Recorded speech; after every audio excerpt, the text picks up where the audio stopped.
नमस्कार, आप देख रहे हैं न्यूज वन इंडिया। मैं हूं आपके साथ पूजा यादव। खबर सूत्रों के हवाले से इस वक्त आ रही है। गलवान घाटी हमले में चीन ने 10 जवानों को पकड़ा था। कल शाम 5:30 बजे चीन ने 4 अफसरों समेत जवानों को वापस भेजा है। PP-14 पर कल सुरक्षित वापस लौटे भारतीय जवान। 2 यूनिट के 2 मेजर, 2 कैप्टन और 6 जवानों को चीन ने पकड़ा था। भारत चीन के बीच जल्द ही बातचीत फिर से शुरू हो जाएगी। देखिए, बड़ी अहम खबर इस वक्त आपको बता दें, 20 जवानों की शहादत बार बार चर्चा का विषय बनी हुई थी और देश उनकी कुर्बानी को बार बार याद कर रहा था। इस बीच एक और खबर आपको दे दें, बातचीत जो कल रही जनरल स्तर पे जो बातचीत रही, उसके बाद ये जानकारी सामने आ रही है कि उस बातचीत के बाद चीन ने हमारे जो 10 जवान बंधक बनाए थे उनको रिहा कर दिया है, उनको छोड़ दिया है। 10 जवानों को चीन ने पकड़ा था। गलवान घाटी में हिंसक झड़प के दौरान में कल शाम 5:30 बजे चीन ने 4 अफसरों समेत जवानों को वापस भेजा है। ये बड़ी अहम खबर इस वक्त आपको बता रहे हैं।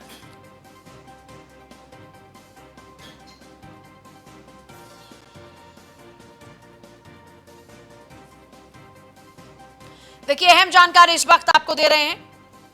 सूत्रों के हवाले से इस वक्त की बड़ी खबर आपको बता रहे हैं। गलवान घाटी के PP-14 में हुई थी खूनी झड़प। भारतीय सेना के 20 जवान शहीद हुए थे, लगभग 76 घायल, जो जानकारी अभी तक मिल पा रही है। और 5:30 बजे 4 अफसरों समेत जवानों को वापस भेजा है। दिग्विजय जुड़ चुके हैं मेरे साथ में, एग्जीक्यूटिव एडिटर दिग्विजय। ये बहुत बड़ा अपडेट है अब तक की इस पूरे घटनाक्रम को अगर देखते हैं तो। जी हाँ, बिल्कुल। अब जो बात तस्वीर सामने आ रही है उसमें यह है कि झड़प में 76 जवान हमारे घायल हुए थे। सेना ने कहा था कि कोई जवान लापता नहीं है, मिशन इन एक्शन नहीं है, लेकिन आज जो सूत्रों के हवाले से खबर आ रही है कि चीनी सेना ने करीब 10 भारतीय जवानों को बंधक बनाया हुआ था, जिनमें से 2 मेजर और 2 कैप्टन रैंक के अधिकारी शामिल हैं, जिन्हें की अभी वापस कर दिया गया है। वो पॉइंट 14 पर वापस लौट आए हैं।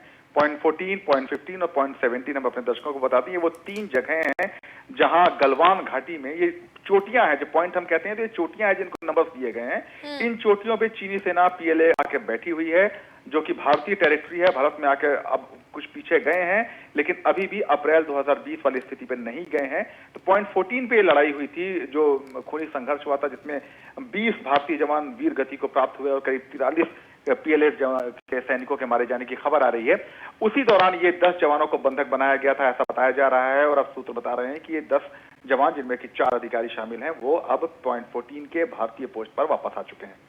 मैं आपके पास दिग्विजय वापस लौटूंगी बाकी और अपडेट्स के लिए, लेकिन देखिए, 1962 में इससे पहले चीनी सेना ने भारतीय सैनिकों को बंदी बनाया था। गलवान घाटी में युद्ध के दौरान करीब 30 भारतीय जवान शहीद हुए थे और दर्जनों जवानों को चीनी सेना ने पकड़ लिया था, जिन्हें बाद में रिहा किया गया था। और 1962 के बाद अब ये मौका है जब 10 जवानों को बंधक बनाया गया। तो अभी तक जानकारी सूत्रों के हवाले से उसके मुताबिक अभी हमारे जवान वापस आ चुके हैं, 2 मेजर, 2 कैप्टन और 6 जवान। देखिए, भारत चीन की सीमा पर जो खूनी झड़प हुई उसका जिक्र हम लगातार कर रहे थे। इस बीच बयानबाजियों का दौर भी हम लगातार देख रहे हैं। सेना के 20 जवान शहीद हुए। इस घटना को लेकर देश में बहुत गुस्सा है, उबाल है। कांग्रेस नेता राहुल गांधी भी इस पूरे मामले को लेकर लगातार मोदी सरकार पर हमलावर हैं। आज प्रधानमंत्री मोदी की अगुवाई में होने वाली सर्वदलीय बैठक से पहले राहुल ने एक बार फिर से सरकार पर निशाना साधा है। राहुल कहते हैं, चीन का हमला पहले से ही सुनियोजित था, प्लान्ड था, लेकिन हमारी सरकार सोती रही। कांग्रेस नेता राहुल गांधी ने सुबह चीन के साथ हुई झड़प के मामले में ट्वीट किया, 3 बिंदुओं को उठाया। राहुल ने लिखा है कि अब यह साफ हो गया कि चीन ने जो गलवान में किया वो पहले से ही प्लान था। भारत सरकार ने इस दौरान कोई कार्रवाई नहीं की, सिर्फ सोती रही सरकार और समस्या को टालती रही। सवाल यही कि आखिर देश में चीन मामले पर सियासत कब तक होती रहेगी। देखिए, 3 सवाल लगातार, ये जो 3 पॉइंट्स थे, इन 3 पॉइंट्स के साथ में राहुल ने ट्वीट किया। इससे पहले जब उन्होंने ट्वीट किया, उस पर बीजेपी बहुत आक्रामक होकर राहुल गांधी को यह नसीहत देती रही कि आप अपना गैर जिम्मेदाराना रवैया बंद कर दें। अब परिपक्वता की अब हदों को पार कर चुके हैं आप। लगातार बहुत ही तीखी बयानबाजी का दौर शुरू हुआ था। दिग्विजय लगातार बने दिग्विजय, एक ये तस्वीर, और उस दौरान में हम ये भी देख रहे हैं कि राहुल गांधी लगातार आक्रामक होकर सरकार को घेर रहे हैं और अब सीधे तौर पर यह आरोप लगाया जा रहा है कि चीन तैयारी कर रहा था और आप सो रहे थे।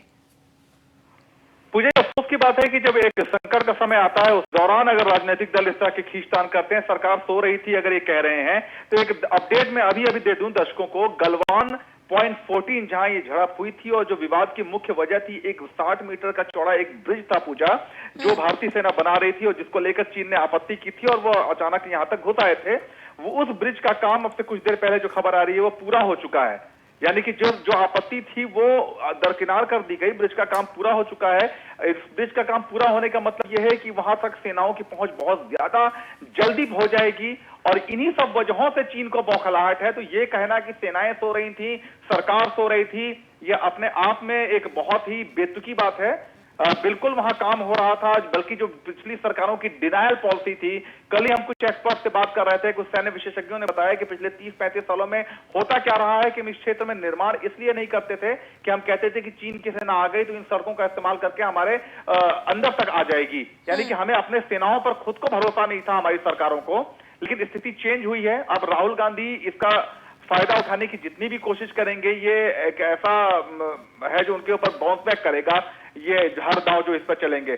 फिलहाल उन्होंने डेफिनेटली सरकार पे निशाना साधने की कोशिश की है, लेकिन पिछले 2 दिनों से, कल उन्होंने जब ये पूछा था कि अनआर्म्ड लोग वहां क्यों गए थे, तब भी 96 और 93 का समझौता, 2005 का समझौता सामने आ गया, जो कि खुद कांग्रेस सरकारों ने किया था। एक समय में इनमें से 2 में प्रत्यक्ष तौर पर कांग्रेस की सरकार थी और एक 1996 वाले समझौते के समय में जो सरकार थी उसको कांग्रेस का समर्थन था और कहा जाता था कि कांग्रेस रिमोट कंट्रोल से उस सरकार को चलाती है।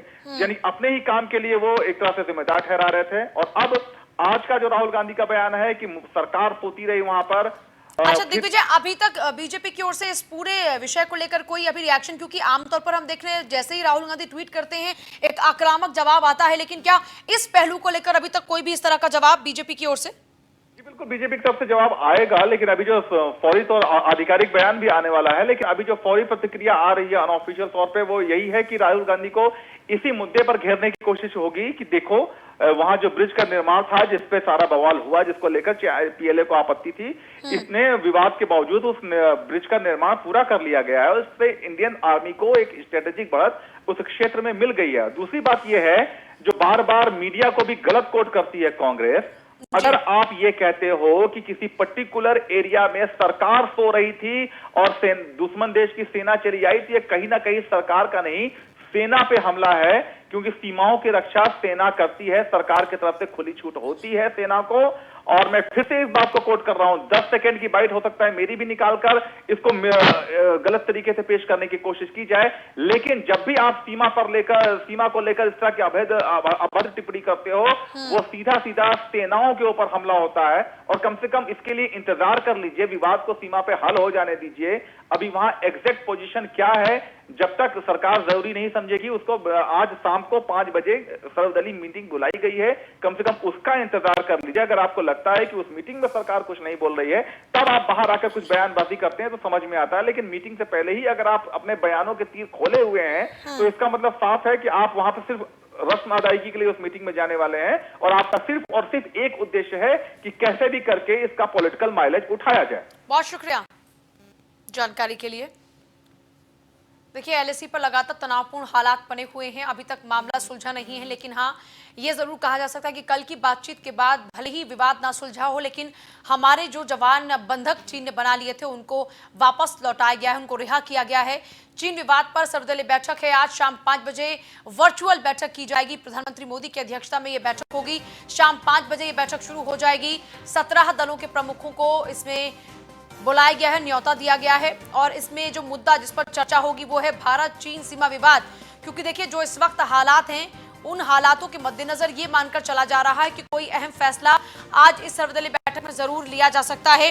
क्योंकि जिस तरह की तस्वीर इस वक्त निकलकर सामने आई है, जो बातचीत का दौर अब तक रहा है चीन के साथ में और अभी तक सफल नहीं हो पाया है, क्योंकि एक तरफ चीन पीछे हटने को तैयार नहीं है और भारत का स्टैंड बहुत ही क्लियर है कि जो पहले बातचीत हुई थी उस पर ही रहना होगा, आपको पीछे जाना ही होगा। लेकिन दूसरी तरफ अभी तक बातचीत सफल नहीं हो पाई है। 17 दलों को फिलहाल न्योता दिया गया है। प्रधानमंत्री मोदी की अध्यक्षता में सर्वदलीय बैठक शाम 5 बजे संपन्न होगी। और चलिए इस बीच एक और बड़ी खबर आपको दे दें, सर्वदलीय बैठक में आम आदमी पार्टी को न्योता नहीं है। आम आदमी पार्टी के राज्यसभा सांसद संजय सिंह का केंद्र पर हमला। केंद्र में एक अहंकारी सरकार है। देखिए, 17 दलों को इसमें न्योता दिया गया जिसमें आम आदमी पार्टी का नाम नहीं है और इसी को लेकर आम आदमी पार्टी अपना विरोध जता रही है। आम आदमी पार्टी की ओर से कहा जा रहा है कि केंद्र में एक अहंकारी नेता है, अहंकारी पार्टी है। सर्वदलीय बैठक में आम आदमी पार्टी को न्योता नहीं, जिसके बाद में आम आदमी पार्टी ने अपना विरोध प्रकट किया है।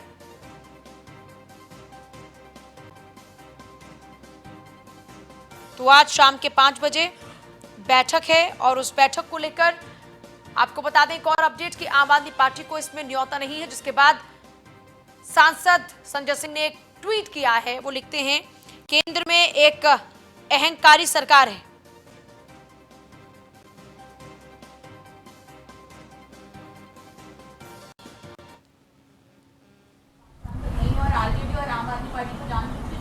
ये आप खुद चेक कर लीजिए ना, मैं तो आपको बता रहा हूं, और आपके चैनलों ने ही चलाया है। ऐसी तमाम पार्टियां जिसके पास 5 सांसद नहीं है उनको भी बुलाया गया है, और मैं ऐसा मानता हूं कि उनको बुला के कुछ गलत नहीं किया गया है, सबको बुलाना चाहिए। मैं तो सिर्फ एक सवाल कर रहा हूं कि 3 बार के चुने हुए मुख्यमंत्री अरविंद केजरीवाल क्या देश के महत्वपूर्ण नेताओं में शामिल नहीं है, या उनकी राय लेना भाजपा की केंद्र की सरकार और प्रधानमंत्री जी को जरूरी नहीं लगता है? मैं तो सिर्फ इतनी बात पूछ रहा हूं। और ऐसे समय में भी आप ये सब क्यों कर रहे हैं? ऐसे समय में सबको साथ लेकर चलने की जरूरत है। आप सिर्फ नारा देते हैं सबका साथ सबका विकास, सबका साथ लेना नहीं चाहते। आपको लगता है संजय जी राजनीतिक कारणों से अरविंद केजरीवाल को दूर रखा जा रहा है? इसका जवाब केंद्र सरकार को देना चाहिए, इसका जवाब भारतीय जनता पार्टी को देना चाहिए। यह एक राष्ट्रीय संकट का विषय है। देखिए, संजय सिंह सरकार को घेर रहे हैं कि जिस पार्टी के पास में 5 सांसद नहीं हैं उन तक को न्योता दिया गया, लेकिन 3 बार के मुख्यमंत्री रहे अरविंद केजरीवाल की पार्टी आपको न्योता नहीं दिया गया। क्या यही लोकतंत्र है?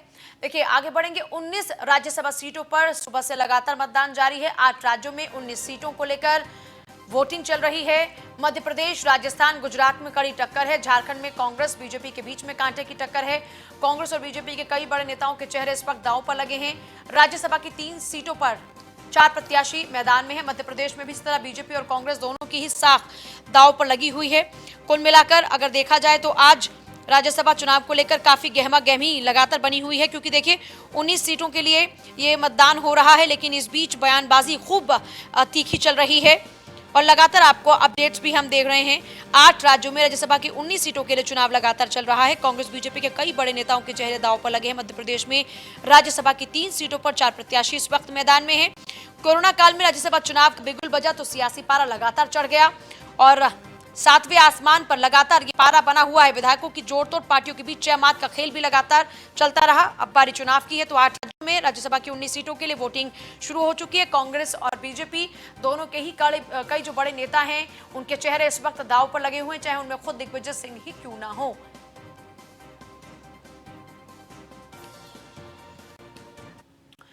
जम्मू कश्मीर के शोपिया और अवंतीपोरा में सुरक्षा बलों को बड़ी कामयाबी हाथ लगी है। जवानों ने दोनों ही इलाकों में एनकाउंटर के दौरान 8 आतंकवादियों को मार गिराया। इनमें शोपिया में 5, पंपोर में 3 आतंकवादियों का सफाई किया गया। दोनों ही इलाकों में पहले से ही सर्च ऑपरेशन चल रहा है और जवानों की मुस्तैदी के चलते सुरक्षा बलों को आज बड़ी कामयाबी हाथ लगी है। सुबह जब आतंकियों को मार गिराया गया, जम्मू कश्मीर पुलिस के डीजीपी दिलबाग सिंह ने यह जानकारी दी है। दिलबाग ने बताया कि अवंतीपोरा जिले के पंपोर इलाके में गुरुवार को 3 आतंकियों के छिपे होने की खबर मिली थी, जिसके बाद तत्काल जवानों ने सर्च ऑपरेशन शुरू कर दिया। रात 2 बजे से एनकाउंटर में गुरुवार को सुरक्षा बलों को असफलता मिली। लगातार कार्रवाई करते करते पंपोर के भी मीज इलाके में एक आतंकवादी को मार गिराया गया। इस दौरान 2 आतंकवादी पास के ही एक मस्जिद में जाकर छिप गए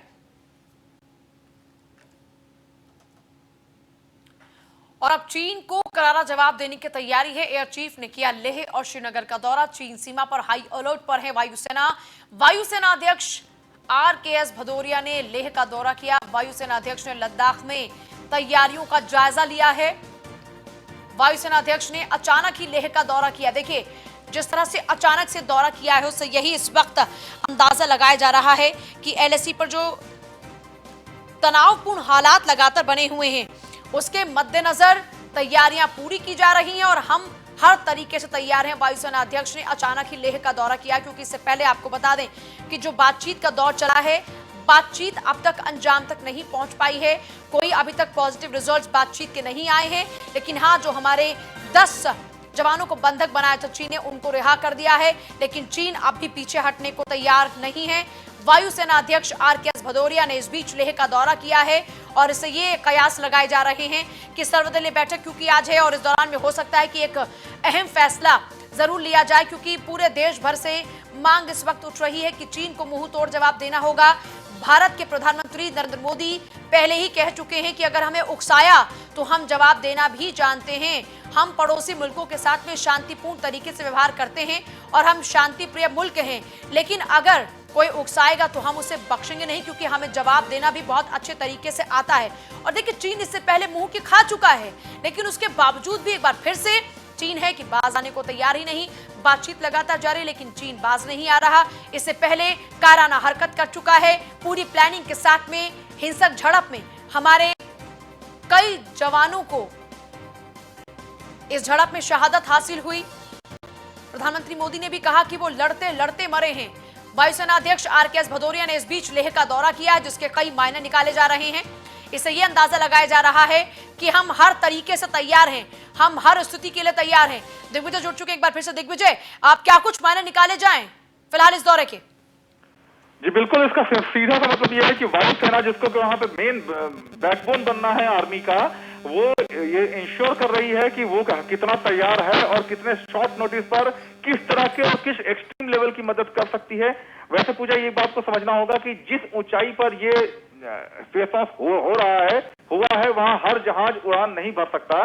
भारतीय वायुसेना में भी जो है सुखोई वगैरह कुछ विमान हैं जो वहां पे सटीक हमला कर सकते हैं, लेकिन जो हेलीकॉप्टर्स हैं, अटैक हेलीकॉप्टर्स, वो बहुत ज्यादा कामयाब उस ऊंचाई पर नहीं है। तो इन सारी टेक्निकल डिफिकल्टीज को इन्होंने, एक वायुसेना के अध्यक्ष जब गए हैं तो उन्होंने इस हिसाब से उस क्षेत्र का दौरा किया होगा और ये इंश्योर किया होगा कि कहां कमी रह गई है, कहां चीज को पूरा करना है और किस जगह पर किस तरीके की मदद जो है वायुसेना को पहुंचानी है, या कहां उसका सीधे अगर वायुसेना को इंटरफेयर करना पड़ गया तो वो किस तरह से मुमकिन है।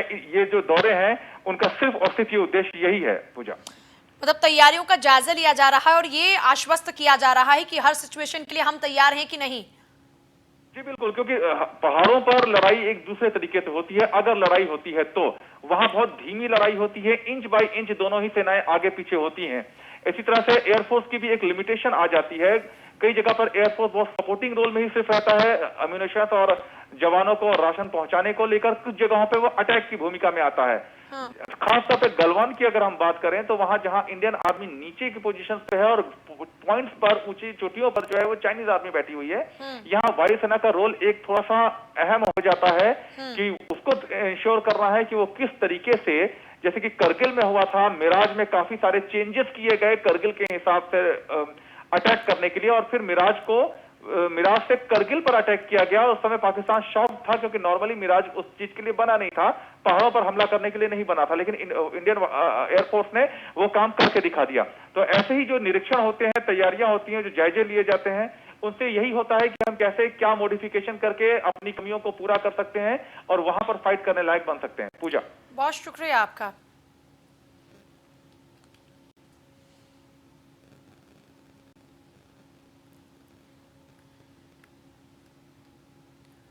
देखिए, फिलहाल तस्वीरें हम आपको दिखा रहे हैं जिस दौरान में दौरा करने के लिए पहुंचे एयर चीफ, लेह और श्रीनगर का उन्होंने दौरा किया। ये उस दौरान की तस्वीरें आप देखिए। चीन सीमा पर हाई अलर्ट पर है इस वक्त वायुसेना और रोड मैप तैयार किया जा रहा है। स्थिति क्या कुछ बनी है, चीन को करारा जवाब देने की क्या ये तैयारी है? बार बार सबके जहन में यही सवाल आ रहा है, क्योंकि जिस तरीके से खुद यहाँ पर देखिए, आप ये तस्वीरें देखिए किस तरह से जो तैयारी है उनका जायजा लेने के लिए पहुंचे हैं, और इससे यही अंदाजा इस वक्त लगाया जा रहा है कि ये जो दौरा है ये कहीं यूं ही नहीं है, बल्कि ये हम पुख्ता किया जा रहा है वायुसेना अध्यक्ष द्वारा कि हमने अपनी तैयारी कैसी की है, कहां तक हमारी तैयारियां पहुंची हैं।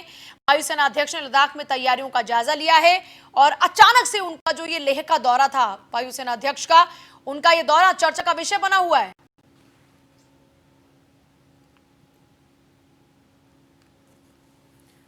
खबर है वाराणसी से, जहां पर निजी अस्पताल में आग लगी। शॉर्ट सर्किट से अस्पताल में आग लग गई। फर्स्ट फ्लोर से आग सेकंड फ्लोर तक पहुंच गई। अभी अस्पताल में सिर्फ मरीजों का चेकअप होता है। मौके पर पहुंची है दमकल की टीम। आग पर काबू पाया जा चुका है। भेलूपुर थाना क्षेत्र के महमूरगंज इलाके की यह तस्वीर है।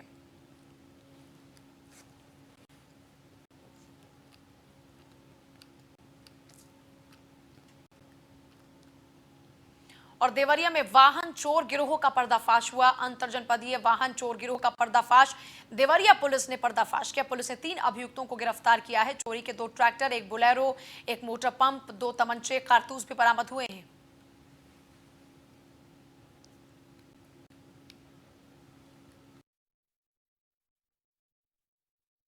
शातिर चोर गिरोह का पर्दाफाश किया गया है और इस गिरोह के 3 सदस्यों को गिरफ्तार कर उनसे 2 ट्रैक्टर, मै ट्राली के, 1 बोलेरो गाड़ी, 1 पंप और इनके कब्जे से 2 देसी तमंचे और कारतूस बरामद हुए हैं। दिनांक 7/6/2020 को थाना गौरी बाजार में 2 अभियुक्त पकड़े गए थे, जिसके संबंध में पूर्व से थाना गौरी बाजार पर ट्रैक्टर चोरी का मुकदमा कायम था और उसमें ट्रैक्टर मै ट्राली गौरी बाजार पुलिस ने उसे कर लिया। उस समय उन अभियुक्तों में उस घटना में ये अभियुक्त भी शामिल थे और अभियुक्तों ने इनके बारे में जो सुराग रसीद दी थी उसके आधार पर इन अभियुक्तों को गिरफ्तार किया गया है। इसमें एक अभियुक्त थाना गगहा गोरखपुर का रहने वाला है, दूसरा थाना खजनी गोरखपुर का रहने वाला है और तीसरा थाना झगहा गोरखपुर का रहने वाला है। इन अभियुक्तों से जो बरामदगी हुई है उसमें 2 ट्रैक्टर ट्राली है, 2 ट्रैक्टर हैं, 1 बोलेरो। चलिए इसी के साथ फिलहाल इस बुलेटिन में इतना ही, लेकिन आगे भी खबरों का सिलसिला लगातार जारी है। बने रहिए हमारे साथ। नमस्कार।